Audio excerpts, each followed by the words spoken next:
dan pengenalan para menteri pemerintahan Presiden Joko Widodo dan Wakil Presiden Ma'ruf Amin. Presiden Jokowi akan mengumumkan susunan kabinet. Bapak Edi Prabowo, Menteri Kelautan Perikanan.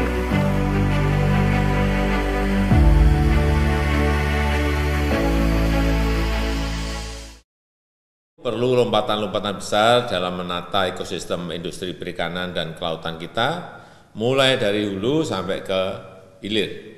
Kebijakan kelautan harus betul-betul bisa mengantisipasi dan mengadaptasi perkembangan teknologi baru, sehingga bisa membuat industri perikanan kita makin produktif dan juga makin kompetitif. Sejak dilantik pada 23 Oktober 2019, Menteri Edi konsisten menjalankan berbagai strategi dan gebrakan guna mendorong kemajuan sektor kelautan dan perikanan Indonesia. Amanah besar yang dititipkan Presiden kepadanya untuk memperbaiki komunikasi dengan nelayan dan meningkatkan sektor perikanan budidaya.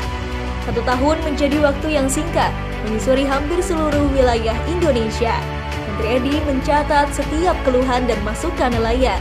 Diawali dari yang terdekat di wilayah Jakarta hingga timur Indonesia tak luput dari perhatiannya.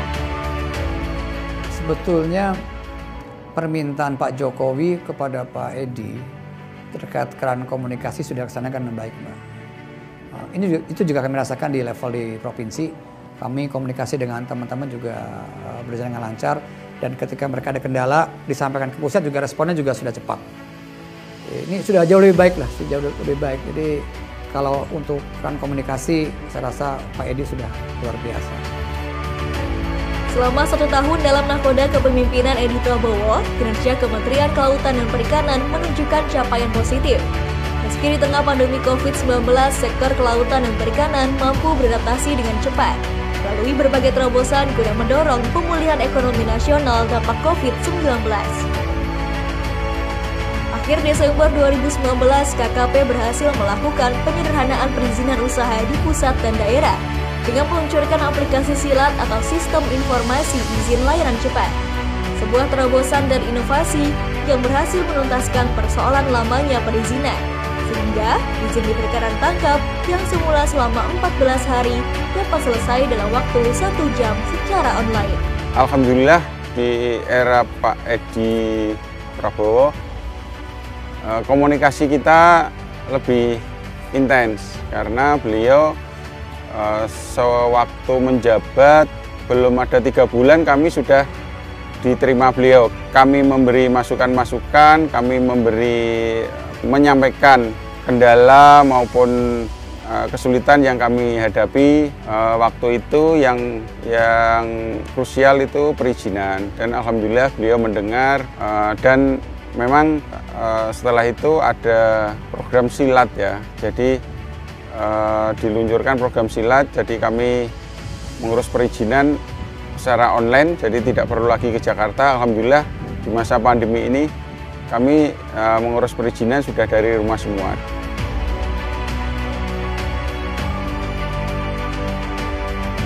KKP juga memberi kemudahan akses permodalan melalui peran BLU LPM UKP dengan realisasi penyaluran BLU dan KUR guna mendukung peningkatan kesejahteraan nelayan dan pelaku usaha perikanan. Realisasi KUR sektor KP per 14 September telah mencapai 3 triliun rupiah untuk 91.781 pelaku usaha atau 100% dari target 2020 yang ditetapkan. Estimasi capaian KUR final adalah sebesar 3,5 sampai 4 triliun rupiah. Tak hanya itu, KKP juga mengupayakan perlindungan dan jaminan atas hak-hak awak kapal dan pekerja sektor kelautan dan perikanan. Asuransi nelayan, saya kasih jempol. Ini the best. Kalau bisa kita tingkatkan, nelayan-nelayan kita akan merasa secure, merasa aman karena ada asuransi. Nah ini kalau kita bisa cover lebih banyak lagi, wah ini hebat. Ini saya suka banget ini. Selain membangun komunikasi dengan nelayan, KKP terus mendorong peningkatan perikanan budidaya. Meski sempat terdampak pada awal pandemi COVID-19 yang berpengaruh terhadap perkembangan nilai tukar pembudidaya ikan dan nilai tukar usaha pembudidaya ikan yang sempat menurun, pada akhirnya mampu mengalami peningkatan. Hingga pada September 2020 ini, nilai tukar pembudidaya ikan mencapai 100,51. dan nilai tukar usaha pembudidaya ikan mencapai 100,66.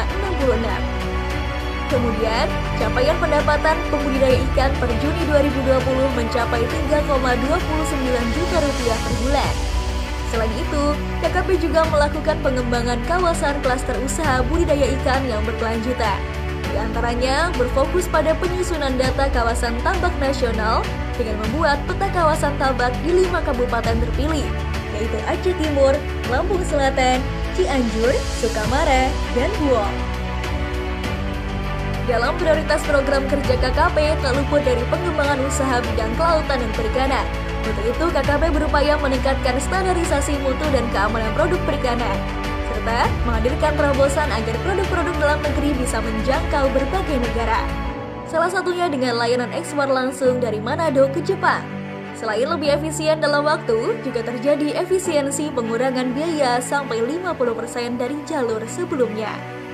Selain ekspor langsung dari Manado ke Jepang, KKP juga telah meluncurkan ekspor perdana dari Palu ke Jepang dengan komoditas unggulan tuna sirip kuning atau yellowfin tuna. Selain industri besar, UMKM bidang kelautan dan perikanan berhasil bertahan di tengah pandemi COVID-19 dengan bantuan dan pendampingan dari KKP. Terima kasih kepada Bapak Menteri, semoga kedepannya produk kami mendapatkan usaha lebih maju lagi. Terima kasih kami ucapkan pada Bapak Menteri yang telah mendukung pengembangan UMKM di perikanan. Semoga ke depan UMKM perikanan lebih maju dan kami bangga buatan Indonesia.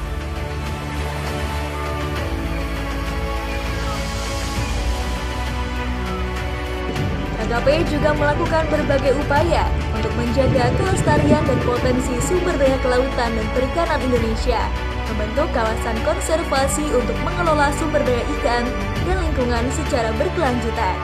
Selain itu, rehabilitasi mangrove sebagai upaya menjaga dan memulihkan keberadaan ekosistem pesisir dari kerusakan.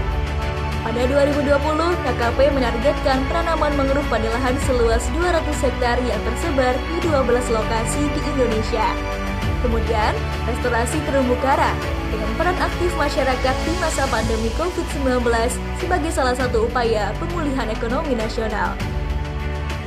Tak hanya itu, KKP juga mendorong pengembangan usaha garam rakyat atau PUGA dengan upaya meningkatkan produktivitas dan kualitas garam serta menjamin kontinuitas dan membangun kelembagaan usaha garam.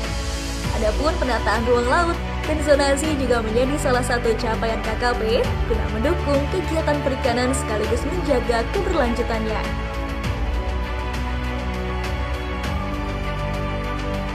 Sementara itu, para pasukan pengawas sumber daya kelautan dan perikanan terus bersiaga menjaga kekayaan negara.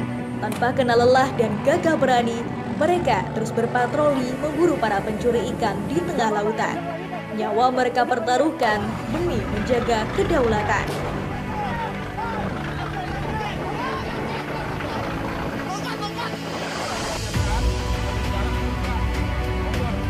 KKP senantiasa memperteguh komitmen dalam menjaga kedaulatan laut Indonesia. Untuk itu, KKP meningkatkan kerjasama lintas sektor guna memperkuat sinergi penegakan hukum, seperti dengan TNI AL, Polri, Bakamla, Kejaksaan Agung, dan instansi lainnya. Terbukti dalam 1 tahun terakhir, KKP telah berhasil menangkap 74 kapal. Seiring dengan pesatnya kemajuan teknologi informasi, KKP menyeimbangi dengan penyesuaian yang tepat, sesuai dengan kebutuhan masyarakat kelautan dan perikanan secara luas. Melalui inovasi teknologi yang bermanfaat dan peningkatan kualitas SDM yang unggul, menjadi modal kemajuan pembangunan menuju sektor kelautan dan perikanan yang lebih baik.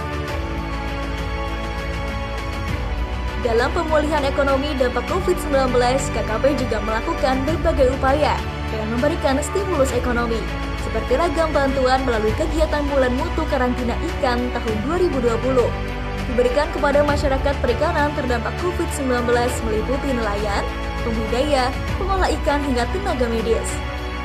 Selain itu, melalui kegiatan Gemar Ikan, KKP juga telah menyerahkan 58.000 paket produk perikanan kepada masyarakat di 116 kabupaten atau kota. Kegiatan ini bertujuan untuk meningkatkan asupan gizi masyarakat terdampak COVID-19 dan sekaligus menyerap pasar produk perikanan UMKM untuk mendukung keberlanjutan usahanya di tengah pandemi COVID-19. Jadi ke depan saya berharap apa yang sudah dilakukan ini selalu menjadi penguatan, keterbukaan ini akan terus kami pertahankan, sehingga orang untuk berinvestasi di sektor ini sudah nggak perlu lagi khawatir akan ada kesulitan, karena semua sudah kita buka dari hulu sampai hilir, dari perizinan sampai perizinan kapal sampai perizinan ekspor, semua kita permudah.